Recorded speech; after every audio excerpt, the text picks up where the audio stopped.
Bem, pessoal, muito boa noite. Para mim é uma alegria enorme. Eu sou de Belém do Pará, bem aqui do lado. Sou professor da Universidade Federal do Pará de Direito, mestre e doutor em Filosofia. E aqui no Rio, estudando Filosofia, primeiro clássica de Platão, depois contemporânea de Heidegger, eu me reaproximei da igreja e decidi tentar levar a sério a vida de santidade, principalmente sob a influência de São José Maria Escrivá, o fundador do Opus Dei. E Santo Agostinho foi, para mim, absolutamente decisivo na minha conversão, no meu processo de reaproximação, porque é um santo patrono, por assim dizer, dos intelectuais, dos filósofos, junto com Santo Tomás de Aquino, como vocês sabem, é o grande doutor da igreja latina, sobretudo. E o Santo Dom Bosco me chamou muita atenção quando eu o conheci, porque surgiu como um centro de estudos. Então, pretendo lhes falar hoje, refletir com vocês, escutá-los também, sobre a vida intelectual. É um tema caro para os católicos, caro para a tradição católica e que parece ser decisivo para a vocação e apostolado de vocês, que de algum modo também é o meu, porque eu sou professor da Universidade de São Jerônimo, que é uma das iniciativas apostólicas aqui do Centro Dom Bosco.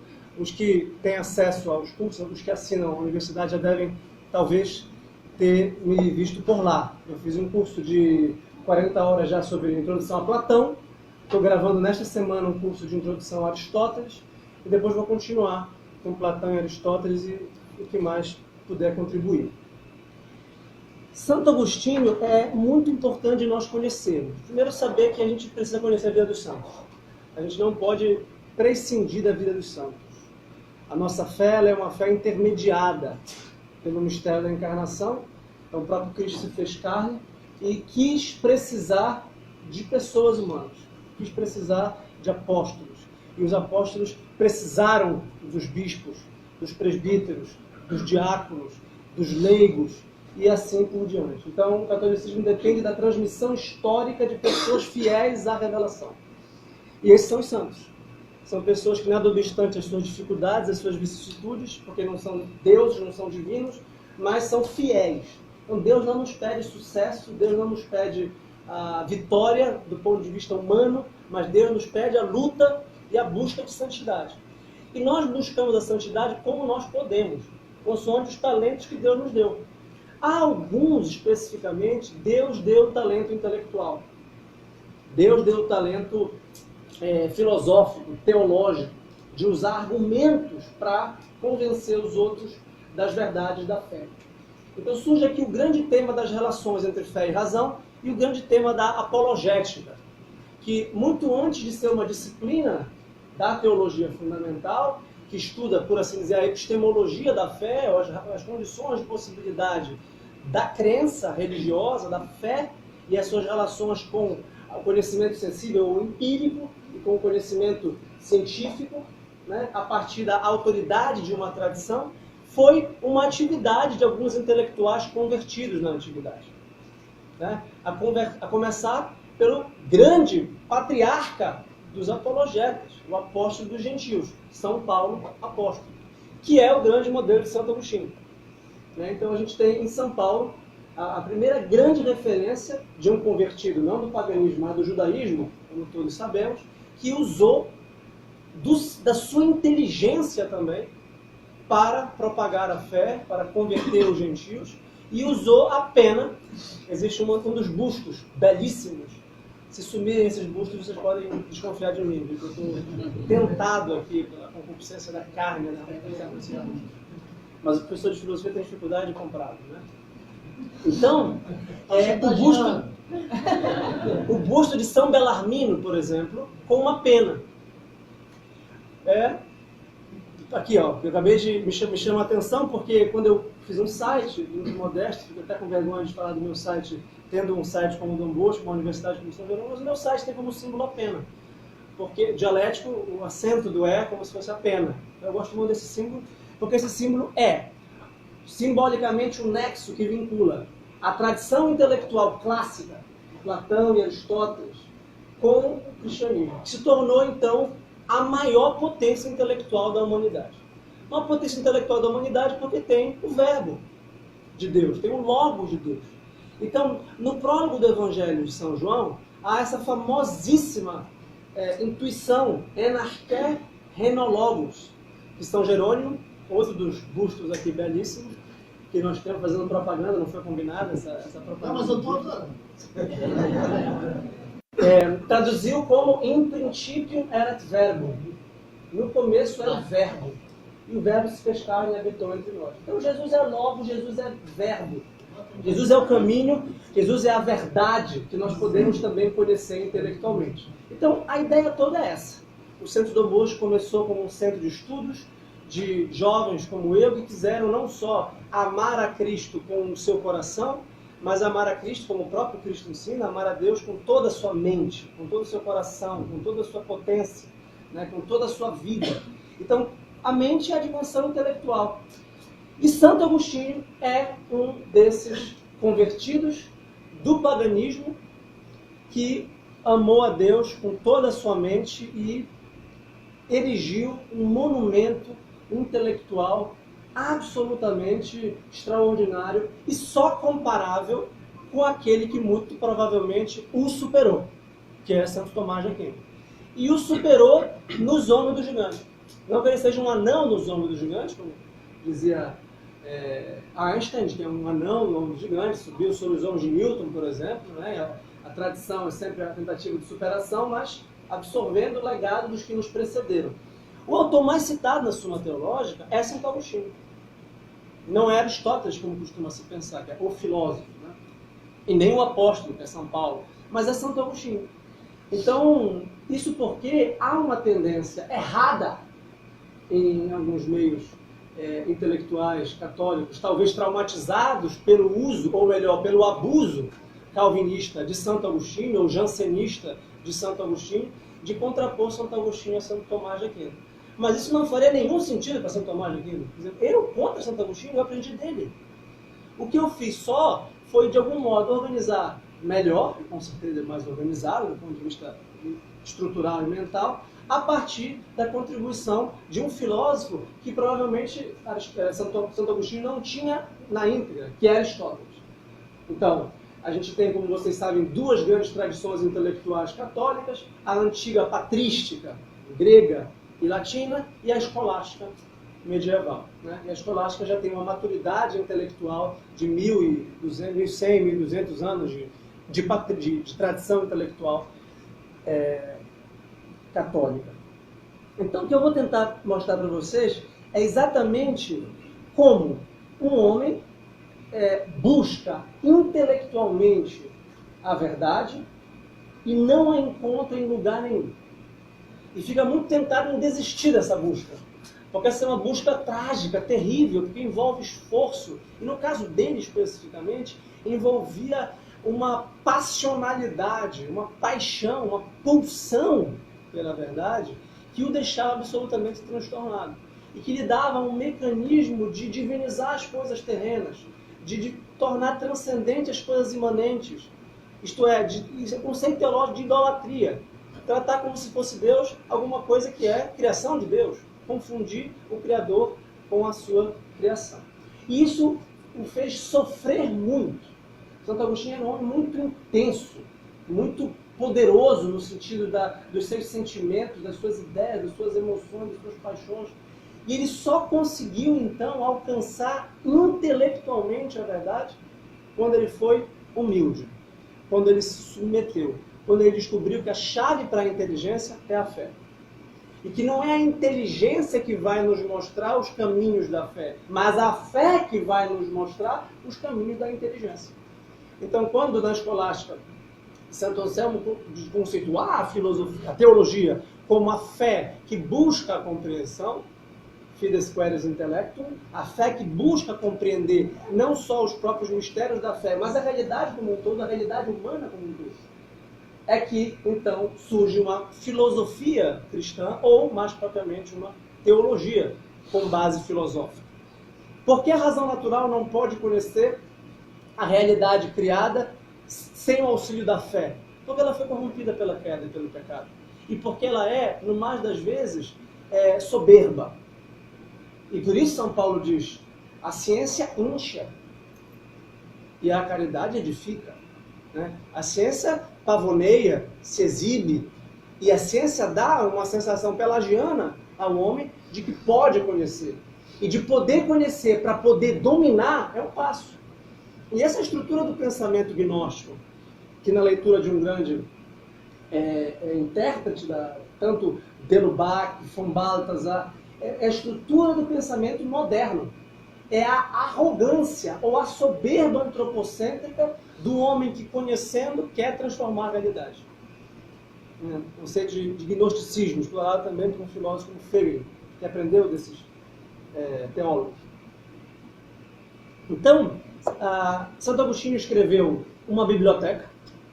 Né? Se Santo Agostinho tivesse escrito só as Confissões, ou só o Tratado da Trindade, ou só a Cidade de Deus, ele já seria um dos maiores escritores não só da tradição católica, mas de todos os tempos. Mas ele escreveu uma biblioteca. Escreveu mais de 100 livros. E escreveu um livro particular que é, a meu ver, se não for a melhor porta de entrada à filosofia e à teologia e à vida espiritual como um todo, é uma das melhores, né? Que é as Confissões de Santo Agostinho. A melhor introdução à filosofia católica, ou de inspiração católica, ou à teologia, que eu conheço, né? Que está para a filosofia católica, para o pensamento católico, a inteligência católica. Não há uma fronteira muito clara entre filosofia e teologia a partir do pensamento desses autores, por isso que eu sempre vou falar de filosofia e teologia. E há todo um debate acadêmico, que não interessa nesse momento, da existência ou não de uma filosofia cristã, de uma filosofia católica. Eu acho, por exemplo, que há uma filosofia cristã, em Santo Agostinho, São Tomás de Aquino, por exemplo. Além de uma teologia, ou embutida da teologia. Mas não vem ao caso agora. Então, as Confissões de Santo Agostinho está para a filosofia católica, ou para a teologia católica, o que a apologia de Sócrates está para a filosofia clássica. Tá? Porque um discurso do método estaria para a filosofia moderna, por exemplo. O que uma fenomenologia do espírito estaria para a filosofia alemã e contemporânea também. Ou seja, um livro fundacional. Um livro que não se basta a si mesmo, um livro que não é só importante porque é o retrato de uma época, porque é o retrato do pensamento, porque é uma vida. Não. É um livro que efetuou uma cadeia de acontecimentos intelectuais e espirituais extraordinários. Agostinho é o autor mais importante da Idade Média depois da Bíblia. De fato, os beneditinos, quando começaram a recolonizar e reorganizar a Europa, eles tinham uma preocupação básica, que no mosteiro houvesse a Bíblia e a obra de Santo Agostinho, que seria, por assim dizer, a interpretação correta da Bíblia, a base para não só da exegese bíblica, mas também da vida cristã como um todo e da doutrina cristã como um todo. Porque, como eu vou mostrar para vocês, Santo Agostinho não se limita a interpretar sistematicamente a Bíblia, a fazer uma exegese bíblica, mas ele começa a pensar a vida humana como um todo. Não que a vida humana como um todo não esteja toda explicada na Bíblia. Não é que você precise, por assim dizer, de mais. Mas, como nós sabemos, a nossa fé é baseada no tripé da revelação escrita, da escritura, da tradição e do magistério. Né? Então, Santo Agostinho bebe nas fontes da tradição de 300 anos, eu vou já situar historicamente a sua vida e obra, ele tem 300 anos antes dele, mas ele abre o reposteiro da Idade Média. Ele abre o portal da Idade Média com uma civilização que se quer cristã. E aí começa um processo de cristianização da sociedade, um processo de cristianização da cultura, um processo de cristianização da literatura, do pensamento, e isso muito por causa de Santo Agostinho. Até Santo Agostinho, a igreja vivia um clima apocalíptico. Vivia um clima de espera do escatom, espera da segunda vinda de Nosso Senhor, e não estava tão preocupada em organizar a sociedade. Estava muito mais preocupada em orar e vigiar, porque o fim era iminente. Né? E aí todo o apocalipsismo da literatura cristã antiga. A começar pelo último livro da Sagrada Escritura, que é o Apocalipse, que era um dos livros mais influentes. e que ele, Santo Agostinho, interpreta de forma canônica no seu último grande livro, muitos consideram a sua obra-prima, que é A Cidade de Deus. Dizendo assim, olha, não se preocupem com isso, aí isso não nos é dado saber o fim dos tempos. O que a gente precisa, fundamentalmente, é da presença santificante da igreja na sociedade. Exatamente para que a gente possa elevar, quanto mais quanto possível, as almas a Deus. Então, Santo Agostinho, se tem um santo que, se vocês permitem uma sugestão de um amigo, que a gente não pode, de jeito nenhum, desprezar, a gente não pode negligenciar, é Santo Agostinho. Logo depois de São Paulo, São Pedro, São João, São Tiago, os autores bíblicos, propriamente ditos, né? Santa Maria, obviamente, o maior de todas, mas a rainha dos santos, dos anjos, mas Santo Agostinho tem um papel, ele seria por assim dizer, direta e indiretamente, um patrão do CDB, de qualquer centro de estudo católico, qualquer centro de estudo que queira usar a inteligência para o bem de si e da humanidade. Essa obra, As Confissões, ela funda o gênero autobiográfico, da literatura autobiográfica, a partir de um método, que é um grande exame de consciência diante de Deus. Isso vai influenciar diretamente todas as obras de relato espiritual, de conversão, com função modelar para que outros confessem diante de Deus, reconheçam as suas culpas e façam uma história da própria vida. Narrando a própria vida não como um arrogante que mostra como chegou ao termo de uma missão que se auto-impôs, que se impôs a si mesmo, mas para narrar as misericórdias de Deus, que de um barro tão podre como o de Santo Agostinho, Deus pôde fazer algo tão grande. Santo Agostinho não era uma figura virtuosa antes da conversão. E ele enfatiza isso com todas as letras, e quanto mais enfatiza a sua pequenez, a sua pobreza, a sua miséria, a sua penúria, tanto mais enfatiza a grandeza de Deus, na mesma lógica do Magnificat de Santa Maria, que é a escrava do Senhor, e quanto mais ela se rebaixa, tanto mais ela apresenta a altivez daquele que teve misericórdia para com ela, e por isso a fez uma rainha. Então quem se sentia escrava foi elevada ao mais alto grau de santidade, de graça plena e de importância da própria mãe de Deus. Né? Só para dar alguns exemplos, eu poderia dar uns 15 exemplos, porque realmente quase todo mundo foi influenciado por Santo Agostinho. Mas São Gregório Magno foi influenciado por Santo Agostinho. Todos os filósofos escolásticos foram influenciados por Santo Agostinho. São Bento de Núrcia foi influenciado por Santo Agostinho. Né?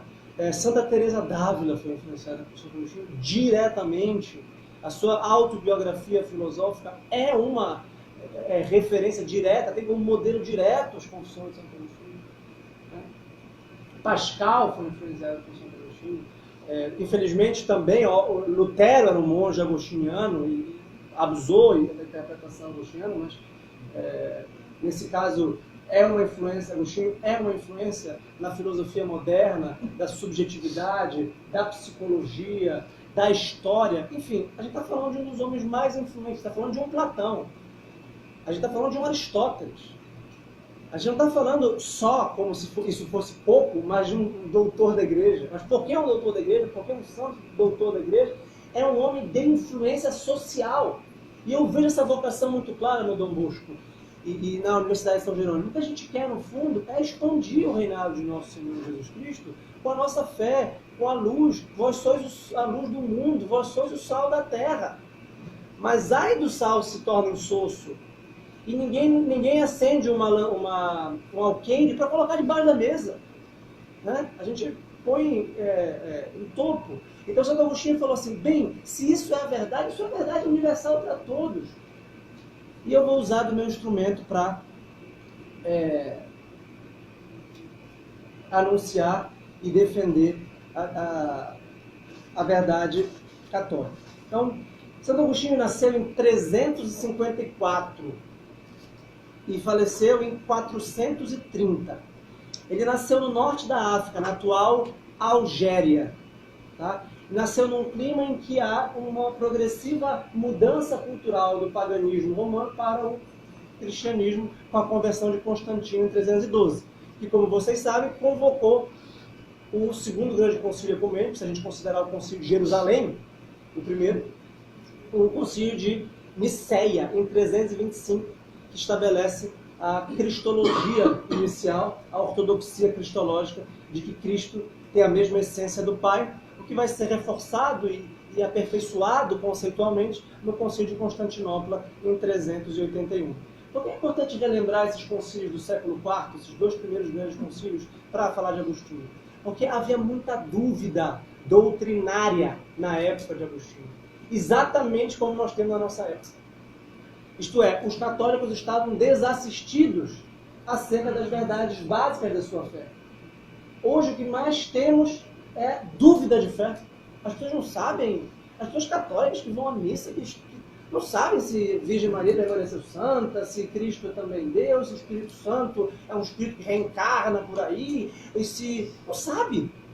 Não sabe os elementos básicos do matrimônio cristão, da sexualidade cristã, da sociedade, dos princípios morais elementares. Então a gente vive uma época de tenebrosa ignorância doutrinária. Uma época de incertezas em que pululam heresias a cada momento, É até difícil de não encontrar uma heresia numa conversa com uma pessoa que se diz católica. E quanto mais a gente estuda, mais a gente percebe isso. Né? Parece que todo mundo é herege, menos os que frequentam o centro do Bosco.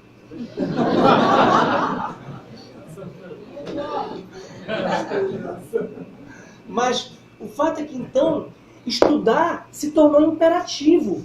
E aí eu comecei referindo a São José Maria Escrivá, como praticamente todos os santos devem a Santo Agostinho, um capítulo da sua obra-prima,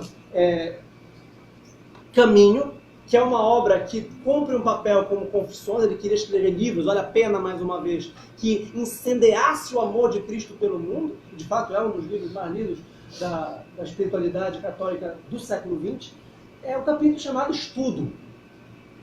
Né? Aquele que puder ser sábio, não lhe perdoamos que não seja.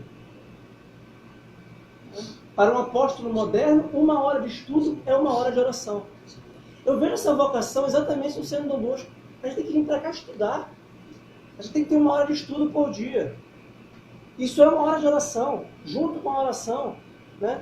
Para muitos de nós, o ora et labora é o laborar com livros. Um de nós é universitário, é acadêmico. E os que não forem também têm a obrigação de estudar. Também têm a obrigação de usar os argumentos persuasivos nos seus meios, com os seus pares. Então a formação doutrinal, a formação religiosa e intelectual não é exclusiva dos teólogos e dos filósofos. Não, professor, o senhor é filósofo, professor, então tudo bem. Mas eu não, eu sou, sei lá, engenheiro, eu sou motorista, eu sou um dono de casa e tal. Estude. Estude proporcional à sua capacidade, ao seu nível cultural. Né? Então eu fiquei feliz de saber que hoje seria um encontro de catequistas e que há uma formação de catequistas. Ora, os catequistas têm que estudar. E quem são os catequistas? Todos nós somos catequistas. Todos nós temos humanos como cristãos batizados e crismados, os que foram crismados e os que não foram, crismam-se. Né? Humanos profético, real e sacerdotal de Cristo. A gente tem o dever de sermos outros Cristos e como, inclusive, mestres da palavra e mestres do ensinamento da doutrina correta. Então, o tema fundamental para Agostinho é a verdade. Nós não podemos ter dúvida em certos aspectos. A gente pode ter dúvida no resto. A nossa vida é cheia de dúvidas. Né? E é normal que haja dúvidas, faz parte da nossa condição humana ter dúvidas. Mas se a gente não tiver uma rocha na qual nos alicerçar, né? Nós construímos uma casa sobre a rocha. Essa é uma das parábolas de Cristo. Né? Plantar a semente em solo fértil da nossa alma, da nossa inteligência. Enquanto a gente tiver sentimentos, ideias erradas, a nossa vida nunca vai ser reta. A gente precisa primeiro ordenar os nossos sentimentos, ordenar a nossa inteligência para ordenar a nossa vida. Não quer dizer que vai ser fácil depois disso. Por isso vai ter luta. Mas vai ter luta com o caminho. Então veja, eu sou o caminho, a verdade e a vida, diz o Senhor. Então, eu sou o caminho eu sou o caminho moral para chegar a Deus. O único caminho. Eu sou a verdade intelectual. A verdade é que a gente alcança pela inteligência. Então, quando a gente tiver dúvidas que não puderem ser sanadas, não digo resolvidas do ponto de vista filosófico ou empírico, porque isso não é possível, é necessária a fé, mas a gente pode ter uma inteligência da fé. Então, Santo Agostinho começou a perceber que era importante que essas dúvidas surgidas pelos heréticos, e eram muitos na sua época, eu vou listá-los agora, precisam ser combatidas com a pena. E hoje em dia a pena é o computador, é onde a gente escreve, né? Ou lapiseira, mas na época era a pena. E ele se torna então um escritor cristão. Um escritor cristão com uma missão. A missão de conhecer, em primeiro lugar, primeira função, estudar. A primeira função não é inovar, a primeira função não é criar, tive uma ideia nova, né? Mas é ter humildade, fidelidade à tradição. E aí, com isso, sim, Deus pode lhe fazer Hoje nós contemplamos o terceiro mistério glorioso, a vinda do Espírito Santo em Pentecostes, né? O dom de línguas, né?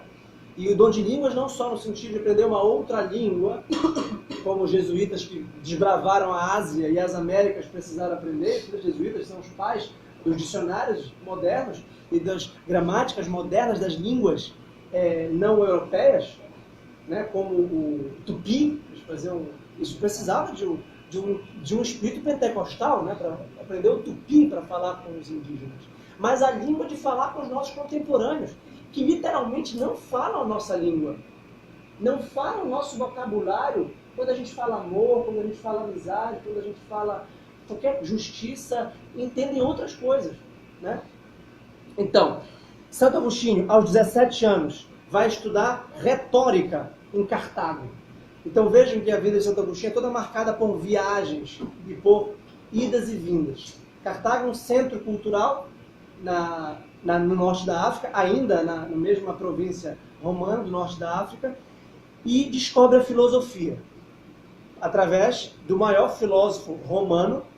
E os romanos não são comparáveis com os gregos na filosofia, mas são apenas divulgadores e são bons propagadores de algumas ideias gregas. Os gregos são os grandes filósofos, os romanos são os grandes juristas, né?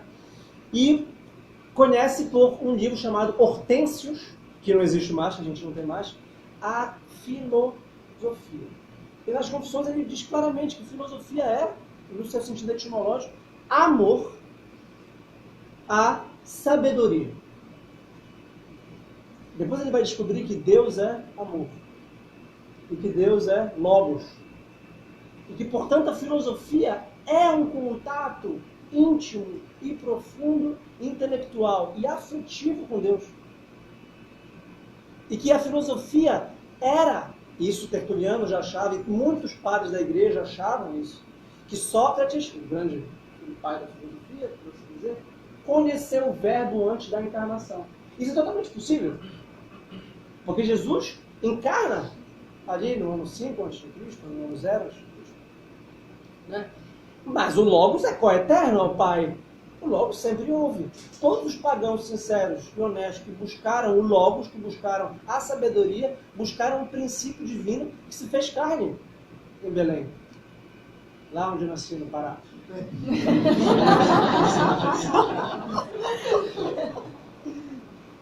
Mas isso é verdade, até contava para meus amigos hoje. Chegou lá um jogador de futebol para jogar e foi entrevistado.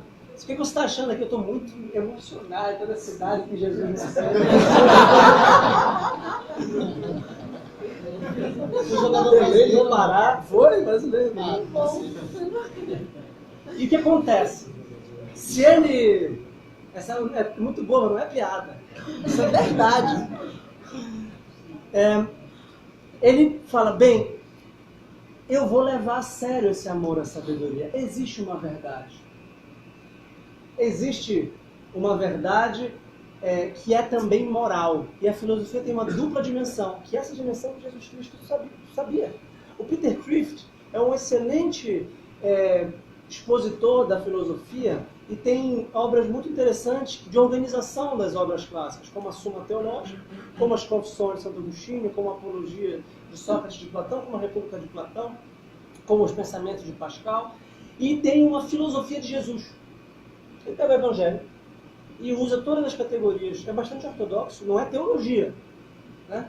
Ele diz que nessa frase, isso eu aprendi e assimilei bastante, eu sou o caminho, a verdade e a vida, Jesus explicita uma ética, uma epistemologia e uma ontologia. Ou seja, um caminho moral, que é ele mesmo, uma forma cognitiva, que é ele mesmo, e um fundamento último da realidade, que é ele mesmo. Nele somos, nos movemos e existimos, diz o apóstolo. Também entendeu tudo. Também entendeu tudo quando diz, já não sou eu mais quem vivo, mas Cristo que vive em mim. Veja que isso corresponde diretamente a essa assertiva de que eu sou o caminho, a verdade e a vida. Né? E nós não podemos conhecer a não ser por Cristo, porque Ele mesmo é o próprio Logos. E há toda uma dinâmica trinitária aqui. Santo Agostinho é o teólogo da Trindade, porque a Trindade era o problema teológico do seu tempo. Contra, sobretudo, o arianismo, que era para muitos historiadores, a heresia mais ameaçadora da história da Igreja. Porque a maioria do clero, a maioria dos bispos, a maioria da população se tornou ariana e conseguiu ter cada vez mais. E claro que Deus vai mandando os seus santos para salvar a Igreja dos erros que a assaltam. E Agostinho é um desses santos. E aí, vejam, ele entra para a seita dos maniqueus. A primeira conversão de Santo Agostinho é uma conversão intelectual. Ou seja, ele se torna uma pessoa reflexiva. Todos nós temos que ser reflexivos. Ah, professor, eu não estudei filosofia, eu não quero ser reflexivo. Você não quer ser reflexivo? Eu não quero refletir sobre o que é ser reflexivo. Ser reflexivo é fazer exame de consciência. Ser reflexivo é se confessar. Ser reflexivo é ter um diretor espiritual. Tema da palestra de ontem, Pedro. Isso não é uma opção, eu gosto. Não perguntei. Você tem que ter isso. Isso é necessário para o autoconhecimento e para que você possa ter um caminho de santificação. Eu sou o caminho. A nossa experiência na Terra ela é temporal, ela é histórica. A gente acerta e erra, a gente tem altos e baixos. A gente tem saúde e doença. E se você...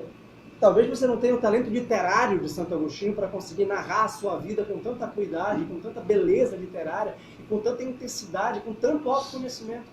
Mas você pode e deve confessar a sua vida a quem a conhece melhor do que você mesmo, que é o próprio Deus. E esse método do autoconhecimento pela confissão, método confessional de autoconhecimento, que Agostinho funda, e nesse sentido supera Platão e Sócrates. Porque Sócrates sabia que o oráculo de Delfos, de Apolo, Deus do conhecimento do paganismo grego, dizia, conhece-te a ti mesmo. Nós te ipsum. Né? Conhece-te a ti mesmo.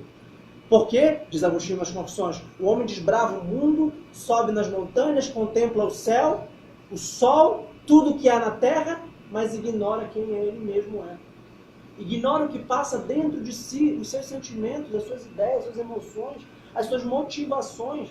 Por que ele faz isso, aquilo, e por que ele segue a maré social, os modismos, as mentalidades correntes, o que, estão dizendo isso, eu também vou fazer isso. Então o santo sempre é uma pedra de tropeço, sempre é um escândalo. E por isso ele precisa romper com alguma coisa. Ele precisa ter uma consciência muito viva. É a metáfora da luz. Né? É muito clara aqui. E depois dessa conversão filosófica, ele ingressa na seita dos maniqueus, que era uma grande heresia do seu tempo. Uma heresia dualista, de influência oriental, né? Que vem, sobretudo, dos órficos. E os maniqueus acreditavam que corpo material e alma espiritual eram dois princípios substanciais ontologicamente distintos, mas que por um acaso cósmico se encontra reunido na experiência da vida humana.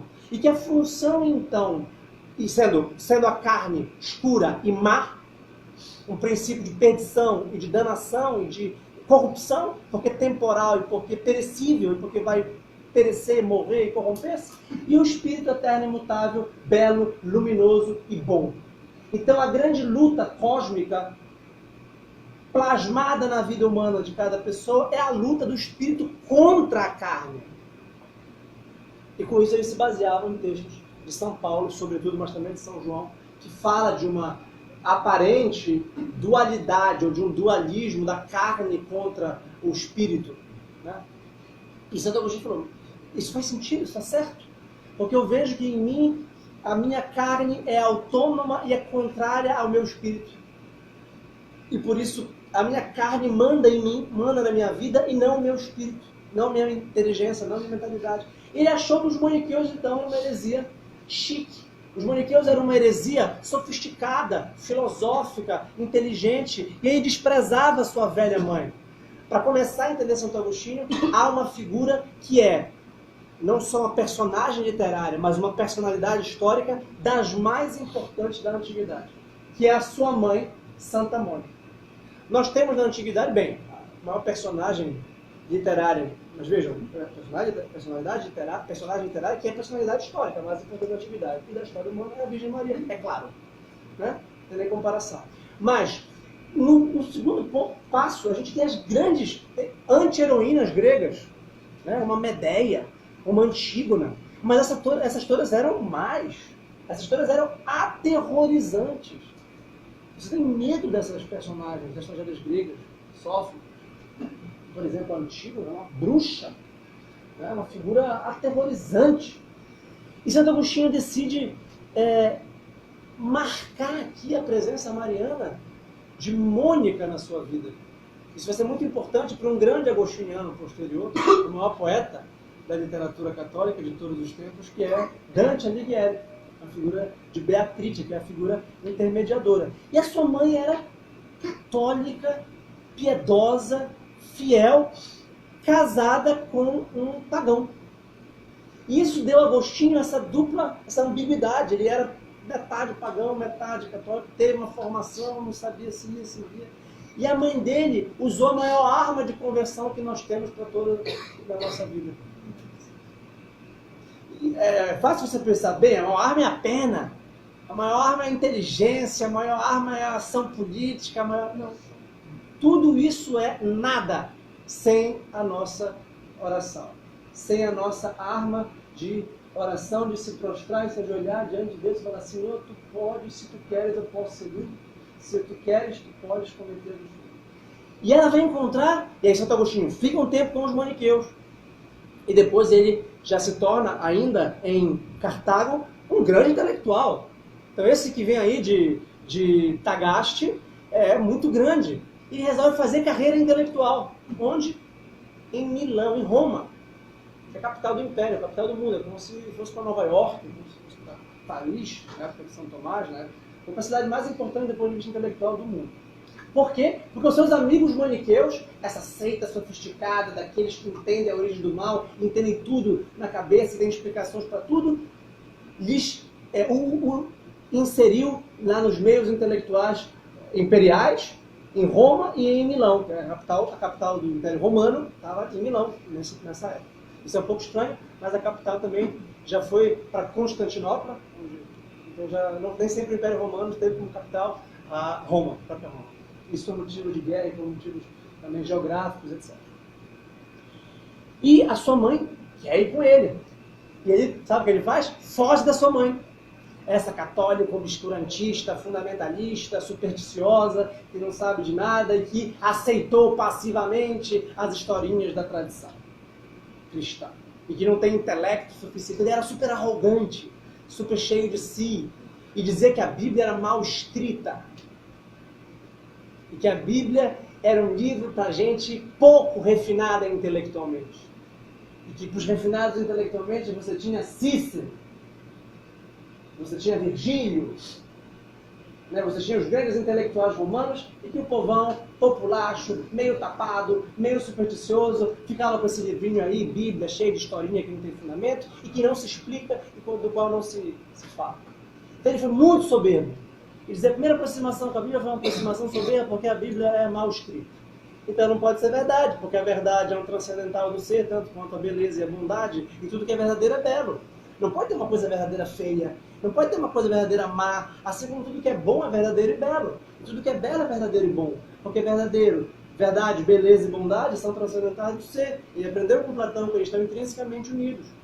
Por isso que a gente fala belo uma boa ação. Por isso que eu digo que o centro do Bosco é belo. Não estou me referindo, obviamente, à estética, embora eu aprecie a estética do centro. Mas ele é belo moralmente. E ele é belo porque ele defende a verdade. Mas eu não estou uma salinha humilde. Mas em breve vai ter beleza e também estética quando for um super centro. É belo sentar no chão, esse chão. E aí, lá em Milão, ele encontra uma figura decisiva para a vida dele, que é o bispo Ambrósio. E Ambrósio, aqui que eu chego no ponto fulcral da palestra. Ambrósio é um bispo altamente intelectualizado e que era mais inteligente do que o bispo Fausto, que era o bispo maniqueu, era o herege. Ele falou assim, mas peraí, esse cara aqui é mais inteligente.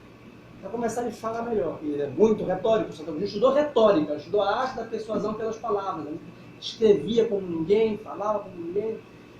E aí ele disse, bem, tem alguma coisa de errado aqui. Está começando a ficar preocupado. E ele ia para os sermões de Ambrósio para ouvir a prosa fluente e a torrente de palavras bonitas que ficam. E ia lá para o Ambrósio e ele estava lendo. É isso que eu queria deixar bem claro para a vida, sobre a vida intelectual. A vida intelectual é uma vida de leitura. É uma vida de amor aos livros. E a leitura é uma atividade não só intelectual, mas espiritual. Porque a leitura obedece ao ritmo do leitor. Então você pode parar, meditar. É muito fácil entrar em oração com a leitura. De fato, Santa Teresa d'Ávila dizia, eu não vou para o sacrário, eu não vou para a oração desacompanhado de um livro. Ela diz claramente, eu posso até nem abri-lo, mas eu levo o livro. Porque no momento que o demônio mudo se assolar sobre mim, no momento que eu não conseguir falar nada ou escutar nada, o livro me dá uma cachuleta. E ela dizia, às vezes bastava uma palavra. Né? Obviamente o livro como a Bíblia, mas um livro como as Confissões, e o livro como o que ela escreveu. É um livro de leitura espiritual. Né? Então, ele até que se converte ao catolicismo aos 32 anos, e vai fazer o quê? Né? Se converte ao catolicismo e fala, bem, a vida católica boa é a vida monástica. Você monge, influenciado sobretudo por Santo Antão, do Egito, cuja vida foi descrita por outro grande gigante, Santo Antanásio. E a vida de Santo Antão é uma vida extraordinariamente ascética e mística, que foi uma das grandes agiografias da antiguidade, da idade moderna, considerado o fundamento da vida monástica. Né? Depois São Basílio Magno, no Oriente Grego, e São Bento de Núrcia, no Ocidente Latino, vão estabelecer os princípios da grande tradição monástica. Santo Agostinho pensou, eu vou ser monge então. Mas a vida monástica, veja só que isso não tinha São Bento ainda, a vida monástica é uma vida de estudo. E para Santo Antão não. Não consta que Santo Antão tivesse uma biblioteca. Mas o que tem que ter no mosteiro? Uma biblioteca. Tem que ter uma hora de estudo no mosteiro. E isso, de algum modo, influenciado por Santo Agostinho. Porque para Santo Agostinho, o retiro que ele fez, ele foi se retirar, então, para ser cristão contemplativo. Seria uma vida de estudo. A gente tende a pensar uma vida de estudo como uma vida, assim, teórica, uma vida de... A vida de estudo é uma vida bela. A vida de estudo é uma vida vibrante, é uma vida emocionante, é uma vida dinâmica. É uma vida altamente ativa. Porque é uma vida de amar a Deus com inteligência, de contemplar a Deus com inteligência. De contemplar... E daí a expressão que ficou na tradição. E isso se deve, repito, muito a Santo Agostinho. A vida contemplativa. A vida intelectual, ou a vocação intelectual que eu estou apresentando para vocês, na expressão concreta, biográfica, máxima de Santo Agostinho, é uma vida contemplativa. E de onde vem isso? Isso vem exatamente do capítulo, ou do livro 10 da Ética Nicômaco, quando Aristóteles, seguindo Platão, e Sócrates e Pitágoras, de toda uma tradição clássica, afirmou a superioridade da vida contemplativa sobre a vida ativa. A vida contemplativa é a vida teórica. é a vida que para a gente, modernos, pragmáticos, utilitários, é a vida má, porque é a vida de quem, ao invés de agir, renuncia à ação para a contemplação. Mas Aristóteles achava que a vida contemplativa era superior, porque a vida contemplativa pressupõe uma faculdade em nós que é divina, que é a faculdade de contemplar o que é perfeito. E nada mais perfeito do que o próprio Deus. Então a vida contemplativa é a vida de contemplar a Deus em todas as coisas e contemplar o próprio Deus. Então Santo Agostinho estabelece a doutrina dos 2 livros. Quais são os 2 livros? O livro da revelação bíblica, da Sagrada Escritura, e o livro da criação. E aqui em Santo Agostinho a gente já tem claramente o que na escolástica vai ficar conhecido como as relações interdependentes e complementares de fé e razão. A fé como capacidade de acolher a revelação e a razão como capacidade de entender a natureza. Razão natural. Então, quando a gente chegar no Papa João Paulo II, que tem uma famosa encíclica Fides et Ratio, fé e razão, o que repercute no fundo dessa ideia é, por um lado, como eu comecei falando, São Paulo, mas por outro, Santo Agostinho. Ora, nesse retiro, do qual participava inclusive a sua mãe, ele começa a escrever diálogos filosóficos. E numa das viagens que Santo Agostinho faz, ele é ordenado presbítero, né, padre, em Hipona, cidade importante perto de onde ele nasceu, ainda no norte da África, uma cidade mais populosa, e logo depois, bispo.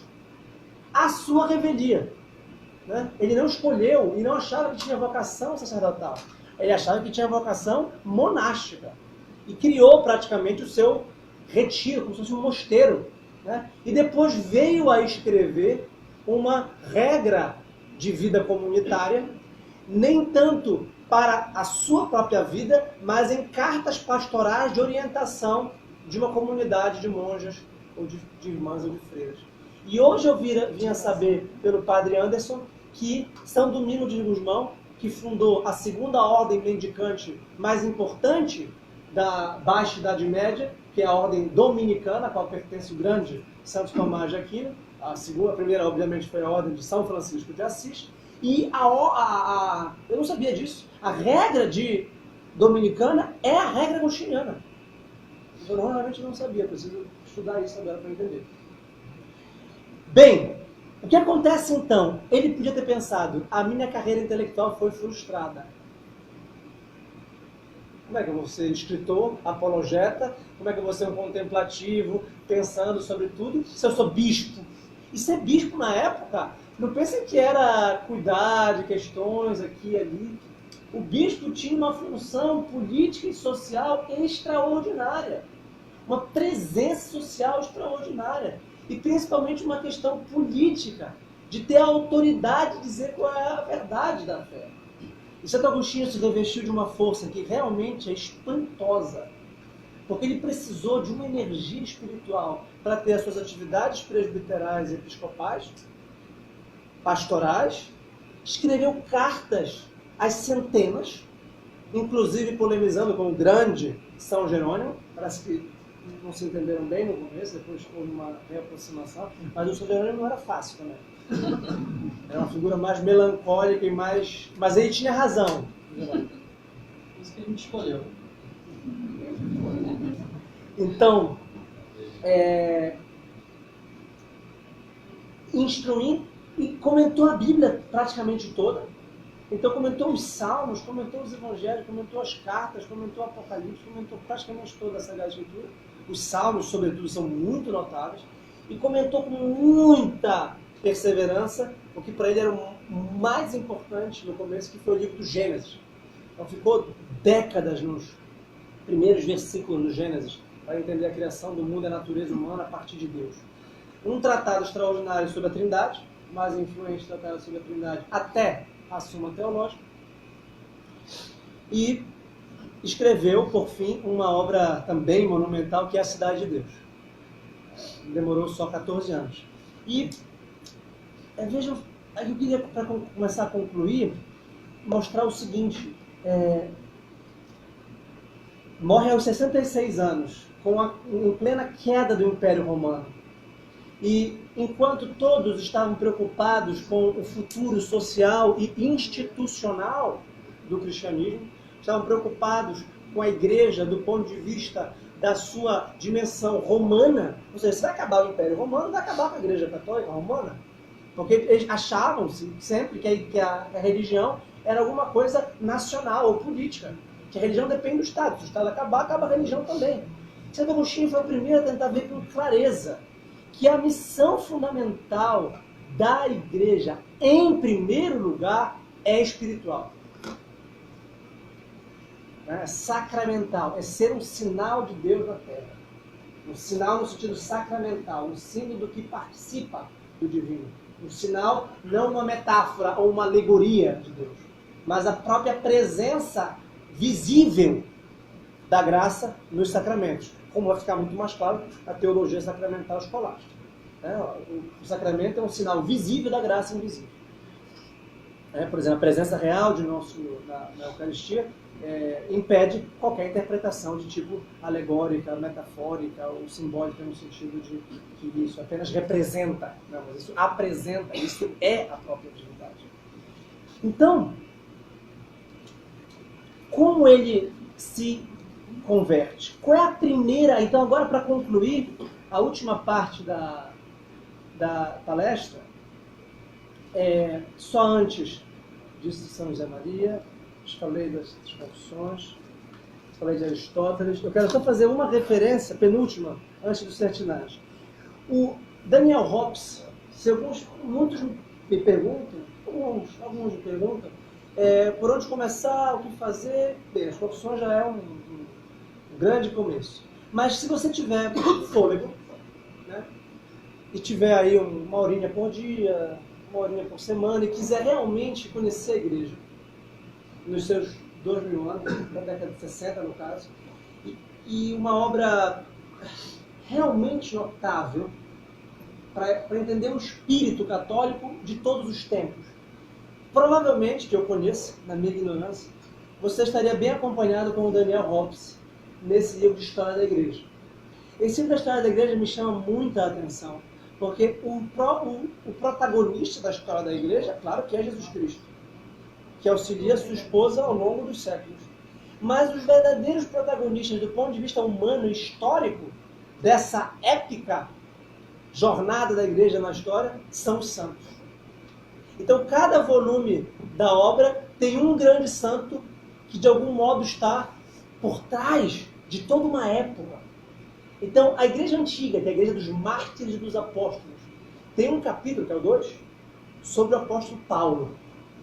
E você lê aquilo ali, e o Daniel Hobbes, historiador, consegue, de algum modo, tornar Paulo o nosso contemporâneo, como eu estou tentando modestamente com Santo Agostinho, influenciado por Hobbes, entre outros comentadores, que nós somos um Paulo do nosso tempo. Paulo teve desafios no seu tempo e os enfrentou com fé, com amor, com uma fé operativa na caridade. Né? Depois, o segundo volume, a Igreja dos Tempos Bárbaros, que é essa igreja aqui da Idade Média, que começa com a queda do Império Romano. Grande santo dessa época é Santo Agostinho. E esse capítulo sobre Santo Agostinho é memorável. Eu já estudava há muitos anos Santo Agostinho antes de ler esse livro. E quando eu li o capítulo dedicado a Santo Agostinho deste livro, eu fiz questão de pedir para o Álvaro, que é o dono desse livro, trazer, porque eu quis mostrar para vocês. Eu até li um trecho extraordinário desse livro, acabei lendo. Depois a igreja medieval das catedrais e das cruzadas. Quem é o grande santo dessa época? São Bernardo de Claraval. Né? Um capítulo também inacreditável. Depois, a igreja da Renascença e da Reforma. Quem é o grande santo dessa época? Santo Inácio. Um capítulo também maravilhoso. A igreja dos tempos clássicos. São Vicente de Paula.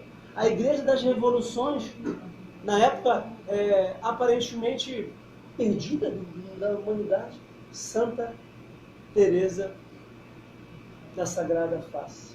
Santa Teresinha, de Lisieux. Então, isso é muito notável.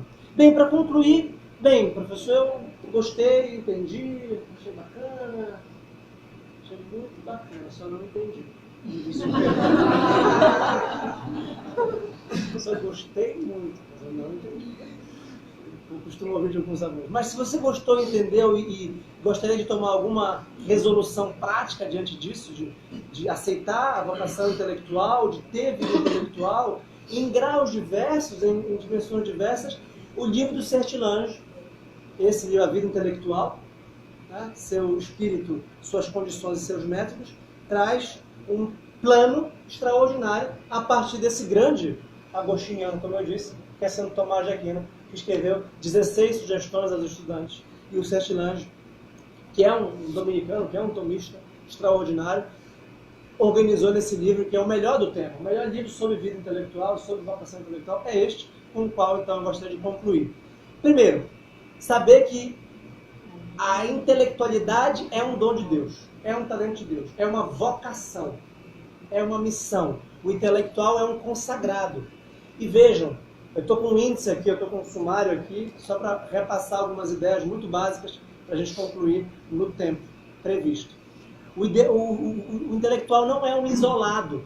Por isso a importância de grupos solidários como o Centro Dom Bosco, ou como os grupos que vocês venham a formar nas paróquias, nos centros, nas vizinhanças, na própria casa. Ler um livro junto, conversar, trocar ideias, tentar entender junto com outras pessoas, como sacerdote, obviamente. Usar a inteligência nesse sentido. 2 livros de recomendação básica assim, para ler, já recomendei outros também, mas a própria Bíblia.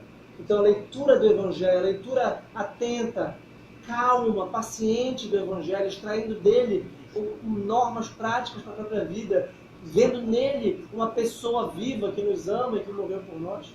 E o Catecismo da Igreja Católica, né, que tem 4 partes, uma parte sobre o credo, a fé, o conteúdo do que nós cremos, que é a parte, digamos, intelectual, teológica, a primeira parte, uma parte litúrgica dos 7 sacramentos, uma parte moral dos 10 mandamentos, e uma parte espiritual do Pai Nosso. Então aqui a gente tem um começo mais do que extraordinário, mais do que completo dessa dimensão, um livro promovido e feito por quem tinha vocação intelectual e por quem era um grande intelectual, que era o Papa João Paulo II, auxiliado pelo Bento XVI da época, o Cardeal Ratzinger. Então, primeira grande virtude do intelectual é a humildade, do intelectual cristão, é a humildade em relação à autoridade da Igreja. O intelectual cristão não é crítico, no sentido, ele tem que ser crítico com o mundo, com as heresias, com as modas, com as filosofias, e tem que ser dócil, humilde, obediente, como a Virgem Maria, em relação à doutrina e ao magistério da Igreja. Isso pode ser uma fraqueza intelectual. Eu poderia estar propondo uma força e uma pujança contra todo o resto da filosofia ou da literatura e uma docilidade e uma humildade para com a Igreja. Né? Mas é essa aparente fraqueza, quando eu sou fraco é que sou forte, diz São Paulo. E São Paulo diz, os gregos procuram sabedoria, os judeus procuram os gregos procuram a verdade, os judeus procuram, mas nós temos só a loucura da cruz. Nós temos Cristo crucificado. Né? Os judeus procuram milagres, eu acho. Quem lembra da passagem? Os gregos procuram sabedoria, os judeus procuram milagres. E nós temos Cristo ressuscitado. Sinais, procuram sinais, os judeus. Tá? Então, humildade. Segunda virtude do intelectual. O intelectual precisa de ordem. Né? Eu remeto aqui às aulas que a Universidade de São Jerônimo oferece de vida intelectual, sabe, são abertas. Introdução à vida intelectual e depois a virtude da ordem, para refletir um pouco sobre isso. Porque o intelectual precisa de ordem, porque pensar é ordenar as ideias sobre o mundo. O mundo é cosmos e é ordenado. E a inteligência é a tentativa de trazer para a mente o mundo. Então, ordenar as ideias, ordenar o tempo, ordenar as atividades, ordenar o campo de atuação é fundamental para o intelectual. Escolher a leitura. Eu dei algumas recomendações bibliográficas, digamos, para vocês, a Bíblia, o Catecismo, as confissões, falei da Suma Teológica, falei do Castelo Interior, as moradas de Santa Teresa, citei os santos, a maioria desses santos eram escritores, né? Ou livros sobre os santos, falei de Caminho, de São José Maria Escrivá, enfim, livros são o combustível do intelectual. E não se trata de fazer ler, mas de fazer pensar, né? Uma excelente recomendação, que Santo Agostinho ensina também, é escrever. Ler e escrever.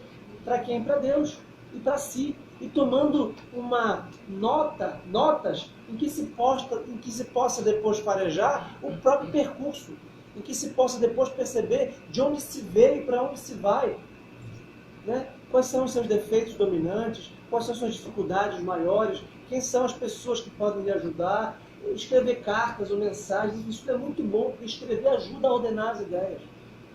A fala é desorganizada. Eu estou dando uma palestra como essa, espontânea, eu tento organizar previamente as ideias, mas sobretudo eu as organizaria se eu as escrevesse. Então escrever é muito mais organizador da mente do que simplesmente falar. Bem, para concluir, ser apostólico, compartilhar o que se contemplou. Santo Tomás de Aquino dizia: verdade contemplada, verdade compartilhada. Amar é compartilhar as verdades contempladas. Quem contemplou as verdades e as guardou para si, não entendeu a principal verdade, que é a verdade do amor. Então, se a gente contempla, entende, pensa, reflete, a gente encontra o amor. E o amor é, por definição, expansivo. E o amor é, por definição, algo que transborda da nossa personalidade para os outros. Então, passar livros, trocar ideias, tomar um café, conversar e tentar, pouco a pouco, compartilhar essa inteligência da fé com os outros. Talvez nós não sejamos Santo Agostinho, talvez nós não tenhamos a magnitude, a importância histórica que ele teve, mas isso não é o mais importante. Como eu disse no começo, o que Deus quer de nós é a fidelidade e que nós atualizemos a nossa potência vocacional e que nós sejamos fiéis. Obrigado.